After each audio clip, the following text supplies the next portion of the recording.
Welcome to Better Than Before. This series is a collaboration with Canary, the Caribbean Natural Resources Institute, with funding from the Open Society Foundations. We are exploring how to build back better from the COVID-19 pandemic, supporting the Caribbean's transition to socially inclusive, climate resilient, and environmentally sustainable development. I am your host, Durval Bazi, founder of the Climate Conscious podcast.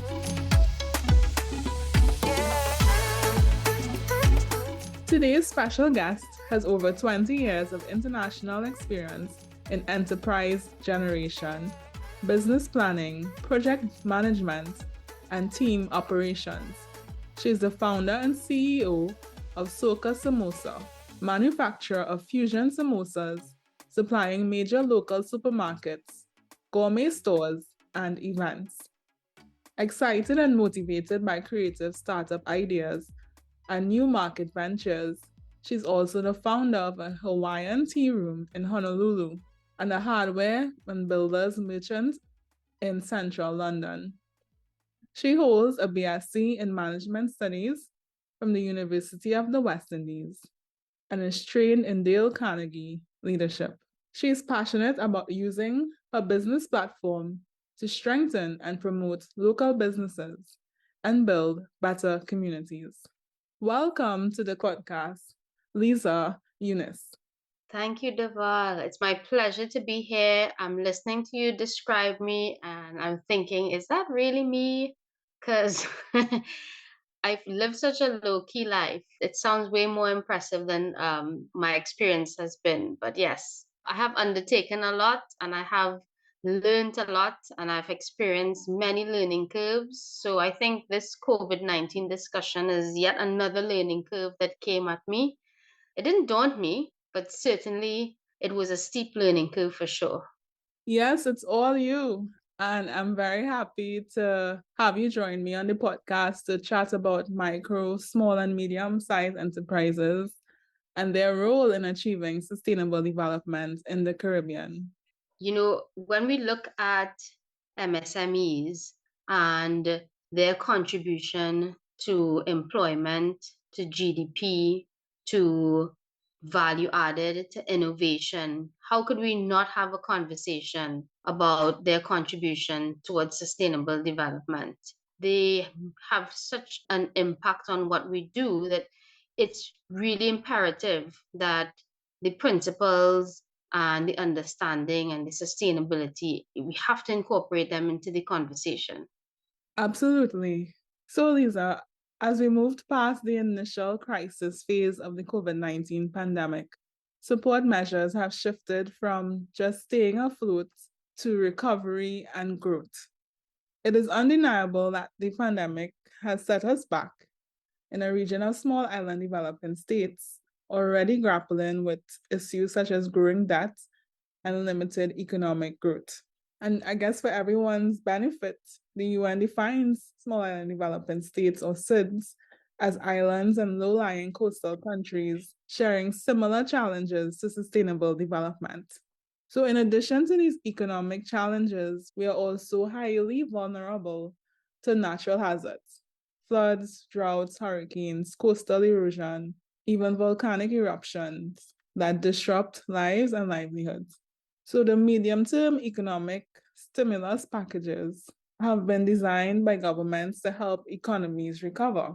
And with this drive for recovery, the Caribbean now has the opportunity to use these COVID-19 recovery initiatives to drive transformation that supports sustainable development. But in your words, Lisa, what does sustainable development in the Caribbean mean to you?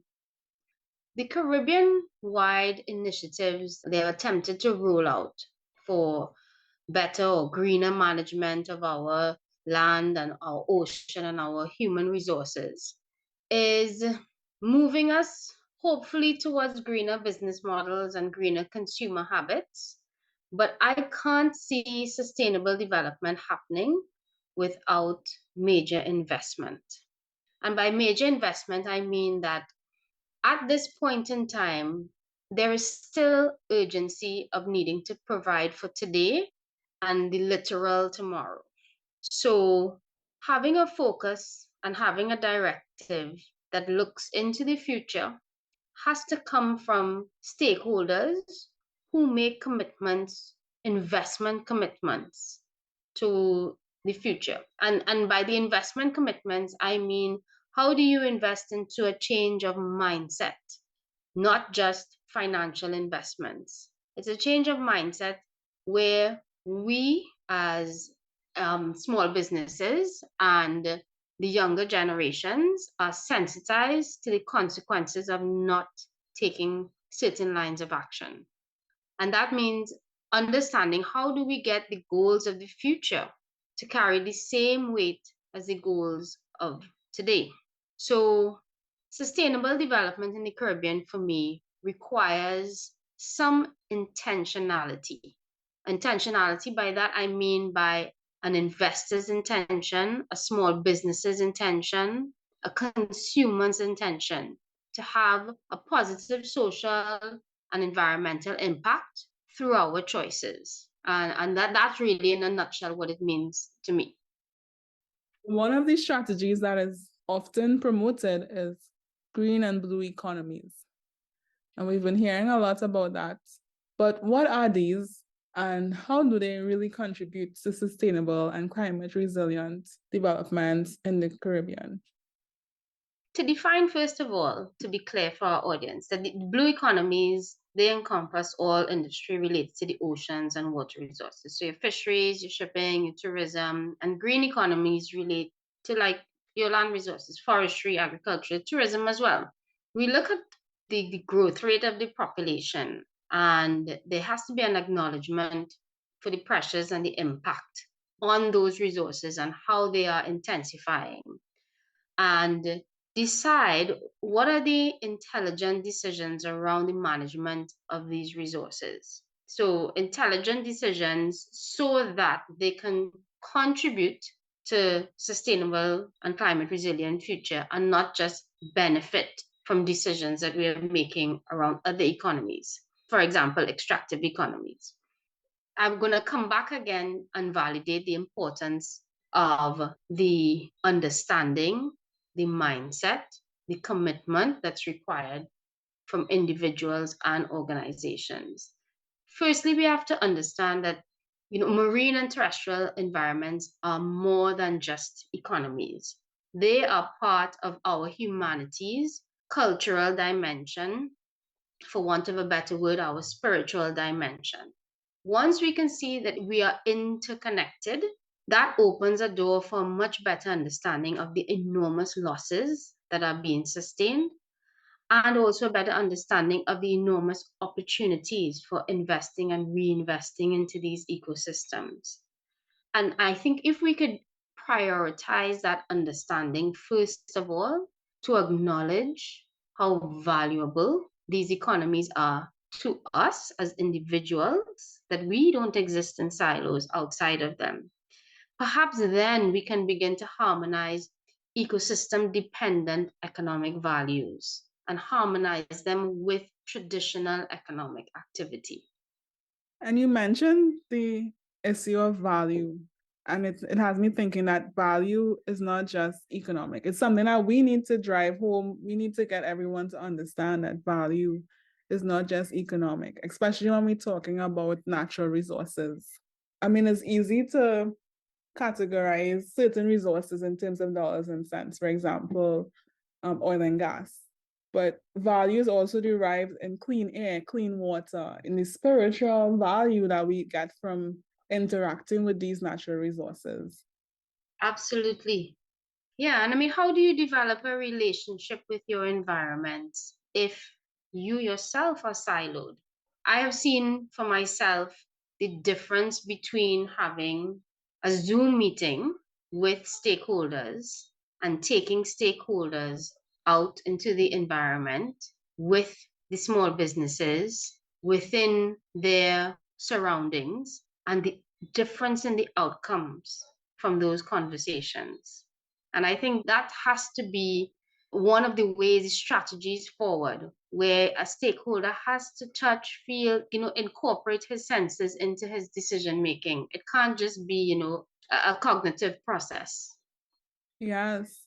And if we're changing the way we look at value, we also have to change our economic models.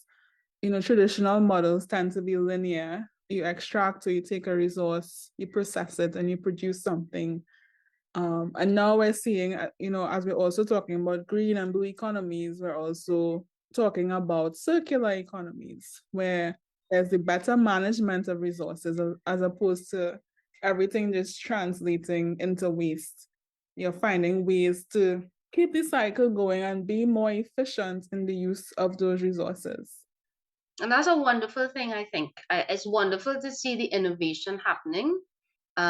It's a reflection that there is a change in mindset, that it is being prioritized by sectors of our policymaking and our governance. So I'm hopeful. I'm hopeful, and I'm hopeful that more of us can get onto that dialogue and, just adopt that mindset, adopt that understanding, adopt the commitment on a day-to-day basis rather than, just be keyboard warriors and hashtaggers, that it reflects in our own individual decision making as well. So, as someone who has done a lot and seen a lot, Lisa, how do MSMEs support this type of development that we're discussing, green and blue economies, circular economies? I think as a business owner, you have to sit and decide. You look at your economics, you look at your environmental impact, you look at your social impact, and you say, how do I move from being an enterprise to being a social and an environmental enterprise as well? What can I do with the resources I have to make a difference in these three areas? And the three areas are, so you look at yourself and you say, what is my contribution towards social inequity? What is my contribution to job creation, to fair and equal wages?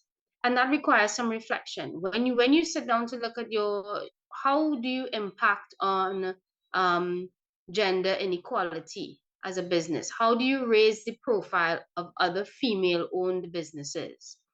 How do you address businesses that are being started by young people? So there are a wide range of areas that you could look at.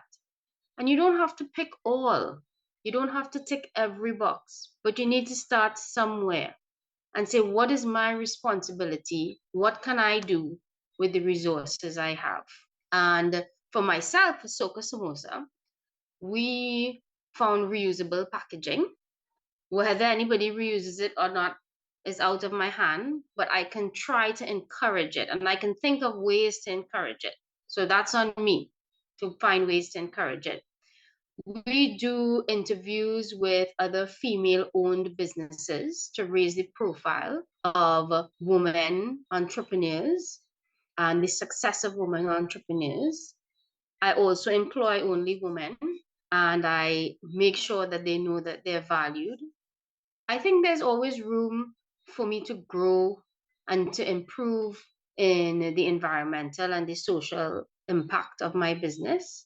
But the key word there is impact, and being able to sit down and document and to recognize and to share with your customer base, with your community, the impact that you have. I think once you can demonstrate that message, it adds to the integrity of your business. And when you build your business integrity, it translates into a trust with your customers that extends to your product, to your service, to the authenticity of who you are. In working with Canary, I've come across case studies across the Caribbean where an organization, so I'll take, for example, I can use a local one, which is like Nature Seekers. And Nature Seekers is up in Matura, and they have multiple arms to their work.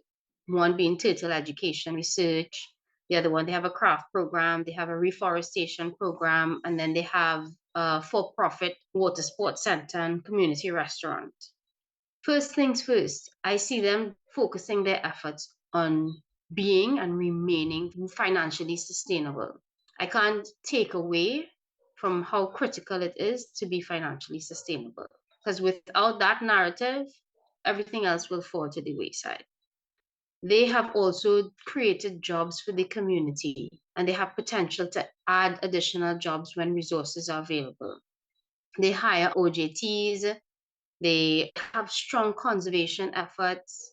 So you're seeing them ticking boxes and the acknowledgement that they have to tick those boxes in order to live the vision that they have set out for themselves. And there are so many instances of these businesses throughout the Caribbean who are creating an impact within their communities in such a powerful way that improves the quality of the lives within their community.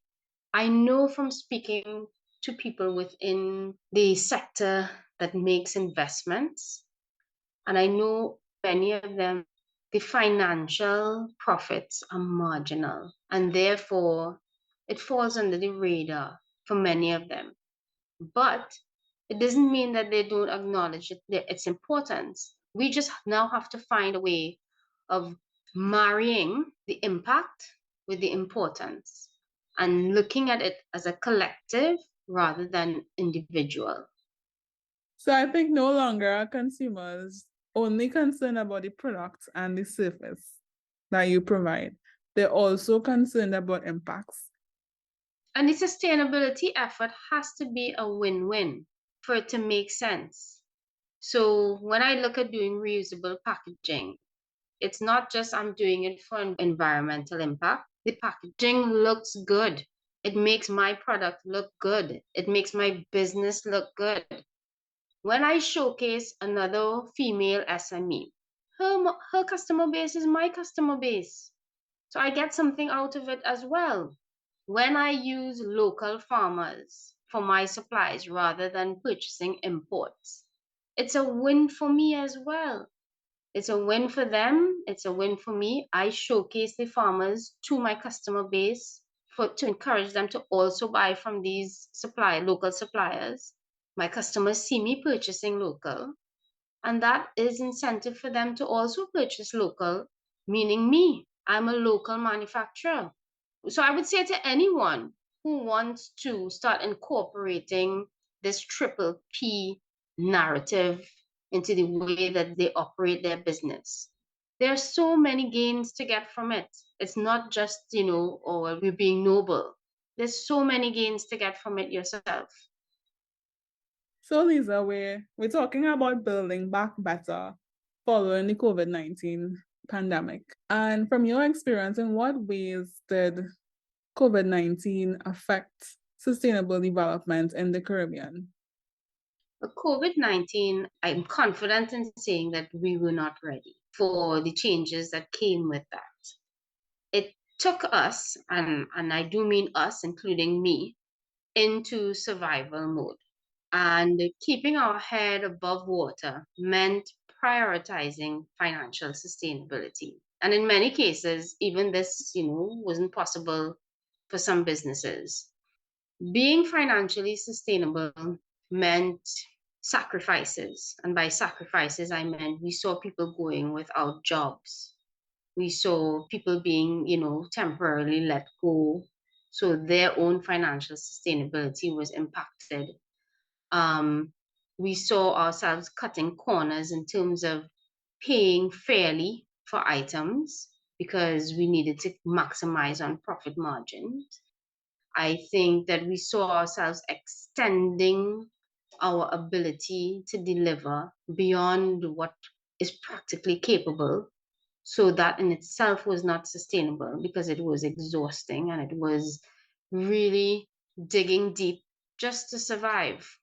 And it taxed our well being. And by well being, I mean physical well being, financial well being, mental well being, emotional well being, in a way that we are still recovering from. So we talk about recovery, financial, economic recovery, whole other dialogue of recovery that still needs to be had. So in terms of sustainable development, that really took a back burner in the initial part when we were in sort of like a panic phase. I think coming out of being innovative in our survival mechanisms, we found ways to actually incorporate more local, well, for myself at least, more local ingredients, expand my product line, how to make my product more exciting, more enticing, how to get my product out there. And in getting my product out there, there was creation of jobs in another way, not just through employees, but through like delivery services.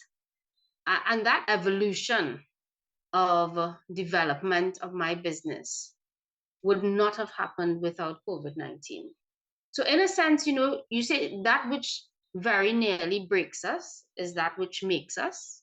I have found myself, and certainly for my own business, and I imagine that there are businesses out there who have walked the same path as I have, that became more sustainable as a result of that journey.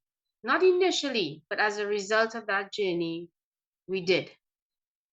Well, Lisa, strength has to be tested, right? Resilience has to be tested. And COVID-19 definitely was a test of our strength and our resilience for all of us. Yeah, you're saying that, and I hope I'm never called resilient ever again in life. I feel like I've lived all the resilience I could live that I want to live. I look forward to the creativity and the sustainable development rather than living in a survival mode. I really do look forward to that now, that stage of my business. You mentioned recovery and the different forms of recovery because I think we automatically think about economic recovery. But this series is about expanding our view of recovery from not just the economic. So, can you expand a little bit in terms of the different aspects of recovery as you have seen? When I review the recovery mechanisms that came into place naturally out of COVID-19, outside of desperation for economic recovery, I saw a creativity around establishing new networks and innovation within existing networks, all towards a greater good in terms of like an overall well-being of the individuals, of the community. So there was like a free trade environment for the borrowing of ideas, for the borrowing of motivation, for creating win-win collaborations within your community, with your customer base, with influencers, being able to access your market through new avenues, and then a challenge to be bigger than your business product or your business services so that you could get your community on board.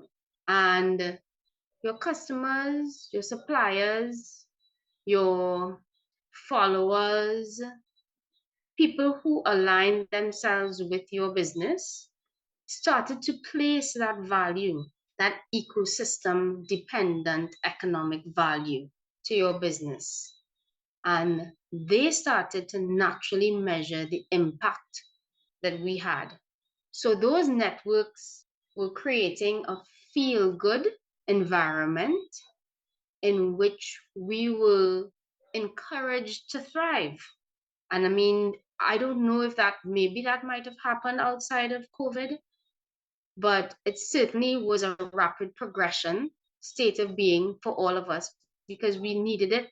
It wasn't a question of if we wanted it, we needed it to stay whole. Yes. And the pandemic showed us that we all need each other. I think that was one of the big takeaways from the whole experience. So, in light of your experience of over 20 years, how can we in the region leverage these COVID-19 recovery initiatives for creating sustainable and climate resilient development in the Caribbean? I think we have to create a platform that facilitates collaborations, real collaborations, not academic ones, between those that have the understanding of blue-green economy and the benefits of sustainable development, and those that have the influence and the power to make investments. I don't know if the urgency is there right now to create those collaborations. I think there's an interest. Definitely, I can see that there's an interest, but I don't think the urgency is there yet. So when those collaborations happen, I think we're going to start to see new financial products, new forms of capacity building support for small businesses in recognition of the fact that those with the capital get it. They understand the significance of what they're doing. Right now, I don't think, they're there yet. I think it's important to demonstrate that it is feasible, and given that there's growing interest in these type of enterprises, even from investors, you're hearing a lot of discussion now about ESG, environmental, social, and governance. There is a space for these type of business models, and we definitely need to, have that exchange of information and expertise to kind of create that ecosystem that breeds these type of entities. So how can MSMEs be empowered to play a greater role in building back better post-COVID? The main thing would be for them to be recognized as a stakeholder in decision making and in the influence of a strong economy. And strong, I mean strong in all three senses. Many times they're overlooked. They might be celebrated, but they're not incorporated into the decision making. I think a second thing would be to give like proper status, recognition, and reward to social enterprises so that they could be held up as agents of change. And as you mentioned before, be an illustration for other organizations on how their efforts convey to success. And then we get to redefine what success means because we have the examples in front of us. So I would like to see that social enterprises being celebrated and given recognition. I don't want to circumvent the issue that we have serious concerns on the horizon. This is not just about how do we stay comfortable in our homes. This is about how do we survive. And I don't think, everybody's come onto that page yet. I'm talking to you looking from the comfort of my home to hundreds of families that are submerged underwater right now because our infrastructure cannot handle the climate change, the consequences of the climate change that's happening right now. So we could talk about economic recovery, we could talk about supporting local, we could talk about, social and environmental initiatives. But if your first need in that hierarchy of needs is not met as a result of the decision making that's happening, then we haven't realized how close we are to not recovering. And not just not recovering from COVID-19 pandemic, but not recovering from the decisions that we have made at all. And it's a very scary situation that we're in right now. I think small businesses need to have access to appropriate finance with support mechanisms to help build their financial literacy and their competence for us to have a fighting chance at using that sector of our economy to build back. And that conversation has to happen in tandem with how we execute our policies. I'm seeing that we have lots of policies that advocate for climate resilience, advocate for COVID-19 recovery, advocate for sustainable development, but we're not seeing the execution.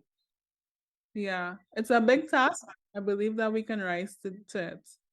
So, Lisa, we've been discussing building back better, and building back better is about reimagining development. It's about making good investments with our future in mind.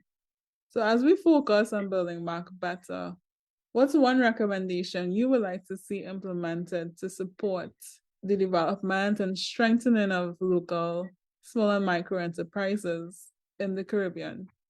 I would say that you see building that financial literacy and competence that I believe that is key to strengthening SMEs in the Caribbean. We have a population, we have individuals who are highly skilled, very talented, motivated, but that is not enough. That's not enough to create a successful venture. They need to understand how to make themselves financially sustainable. And when we tick that box of becoming literate in understanding how to make money, how to use that money for profit sharing, that those concepts, how to purchase responsibly, how to sell responsibly, I think that will give a platform for SMEs in the Caribbean to evolve into saying, if I'm doing this part of my business well, I more and most certainly can do the other parts, being environmentally responsible and socially responsible well. Thank you, Lisa, for sharing your thoughts and insights. And from our discussion today, you have clearly showed us that micro, small, and medium-sized businesses have a critical role to play in transforming our region for sustainability and building resilient communities. Deval, thank you very much for the opportunity for me to speak from my heart. I think it's very important as a stakeholder in my capacity, as small as I am, to be authentic about my experience, both good and bad. And I hope that, in my sharing, there's a little bit of learning, but more importantly, that I encourage people to become curious about what they can do.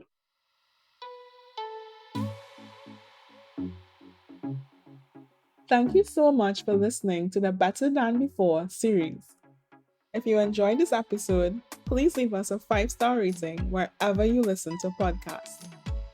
For more info, or if you'd like to share your questions and ideas directly with us, please connect with Canary and the Climate Conscious Podcast on any of our social media platforms. We're on Facebook, Instagram, Twitter, and my personal favorite, LinkedIn. See show notes for direct links to our websites. The Better Than Before series is a production of the Climate Conscious Podcast in collaboration with Canary, funded by the Open Society Foundations. This series is edited and produced by Bradford Media, with artwork by Carrie Lee Dixon. Join us on the next episode.